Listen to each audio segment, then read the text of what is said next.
Ball State. And it's because they're Welcome back to Louisville, Kentucky. Right before the break, Ball State Cardinals had to take their first time out of the game. And finishes in transition. One of the things that Coach Walls talked to us about was how they see her, like her ceiling and is really for this high. And KFC Young Center, a little bit for her as she figures out both on the offensive end and the defensive end what she needs to be able to do. But you see defensively of what Amari is able to do for the Cardinals. Sophomore guard Amari Berry. I just heard the band play spike in production a this year, Cupid Shuffle. Points, more than 4 boards per game. 12 steals, make that what? After that last possession. That song is alright, but big improvements no. on both ends. There's a nice break run here by Ball State, and there's a foul called as Kingery went up for the shot. Coach Walls talked a lot about the tempo and the pace. They want to be the ones that are dictating the pace. They're doing so by picking up full court, forcing Ball State to get a little bit ahead of themselves and rush. But Ball State was bailed out there with a foul.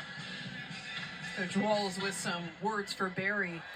This Louisville team has been really good at defensive transition as well to this point in the season, limiting opponents to just 25 fast break points total. That's total. We're under 2 minutes left to go in the first quarter. In the last 3 games. It's incredible. They held a South Carolina team. And our Louisville Cardinals are up. Per game to 0. All right. That was 0 fast break points. Say that again. Run that That's back. incredible. 0. While at the same time sending 5 players to the offensive glass really shows the commitment. And gets to go, lacing in. Speaking of incredible, Jones with a nice move and a nice basket. Louisville extending the lead to 17-8. Once again back to 9 as there's a whistle on the other end. A lot of whistles here in the early going again, and kind of just a little bit of frenetic play. Watch Skylar Jones put the ball on the floor and attacks the rim, going left. She is at her best when she's able to put the ball on the floor going left. So defensively, you have to keep her off that left side. She's a left-handed player, so you know the scouting report. You should not let her have a direct dribble drive to the left side of the court. Verver with 2 opportunities coming at the free throw line. Jones just called for her first foul. Once again, both teams now in the bonus with 5 or more team fouls with just about a minute and a half to play in this first quarter. Going back to Jones, the Arizona transfer, been a really nice addition, coming off 2 huge games, 15 points last game against New Hampshire and 12 against South Carolina as another. Gets to go. It's Raina Scott. Wow, and that is what Raina Scott is able to do. A nice presence coming off the bench that you know that you can put the ball in their hands and she can fill it up.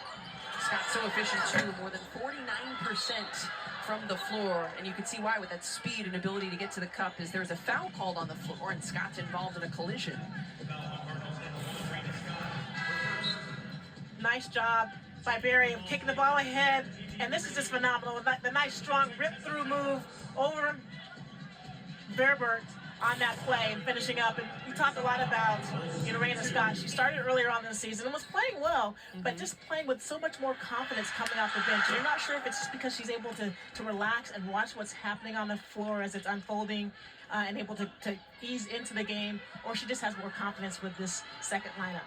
Yeah, it was funny asking Coach Walls about it. He's like, I don't know. It's just the stats. He said that just tells the story. She's been really, really good coming in off the bench. But sometimes players do benefit from seeing the game develop a little bit after tip-off and then being able to come in and make an impact. It does. And sometimes you get so hyped up in warm-ups and when you're getting ready to go that just being able to sit down for 2, 3, or 4 minutes allows you to calm down and see what's happening on the floor. Berry rises up in the mid-range. No. Multiple players fighting for the rebound, and Ball State actually with some friendly fire. Back to the hands of Louisville. What a reverse layup. Gets to go. Looking confident. Jones is a great slasher. So she's going to try to put the ball on the floor and attack the rim. She can shoot the 3-point shot, but if you don't cut off driving lane, she's going to be able to get to the rim and finish. 11-point lead for Louisville. About a 15-second difference between the game clock and shot clock at the end of the first quarter here.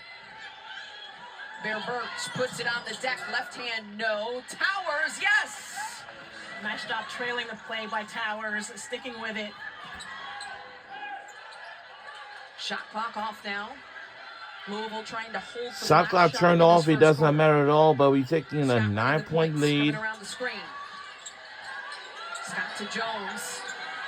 He's down below Lou. Shot is blocked.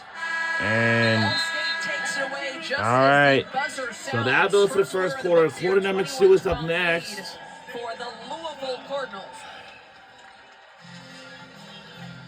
What a start for this Louisville Cardinals side. We're on Really ACC settling in Network here. for this tonight's Skylar game, by the Jones way. heating up as this first quarter went on. Getting it done from the outside, inside, and an acrobatic shot. We'll be right back on either side. Quarter to 2 is next once again.